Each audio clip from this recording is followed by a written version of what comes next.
জানেন বর্তমান সময়ে কিছু মানুষ আমাদের বাজারগুলিতে তারা হামলা করছে, সেই শিক্ষা প্রতিষ্ঠানগুলো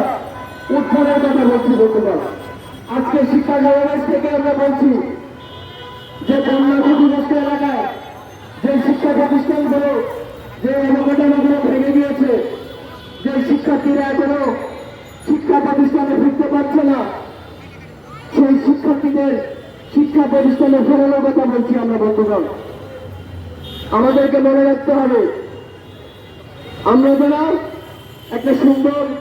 একটা বৈষম্যহীন সমাজের কথা ভাবি, একটা বৈষম্যহীন শিক্ষা সমাজের কথা চিন্তা করে ছাত্র জনতার বড় অভ্যুত্থানের মধ্য দিয়ে একটা নতুন বাংলাদেশের স্বপ্ন, একটা নতুন বাংলাদেশের চিন্তা যখন আমরা করি, তখন আমাদেরকে ভাবতে হবে যে এখানকার শিক্ষানীতিটা কেমন হবে, আমরা কেমন শিক্ষা ব্যবস্থা চাই। দেশের যে শিক্ষা ব্যবস্থার মধ্যে দিয়ে গত 50 বছর এই দেশ চলেছে, আমাদের পাশে যে সচিবালয় রয়েছে, যে শিক্ষা ব্যবস্থার মধ্যে দিয়ে এরকম মেরুদণ্ডহীন সচিব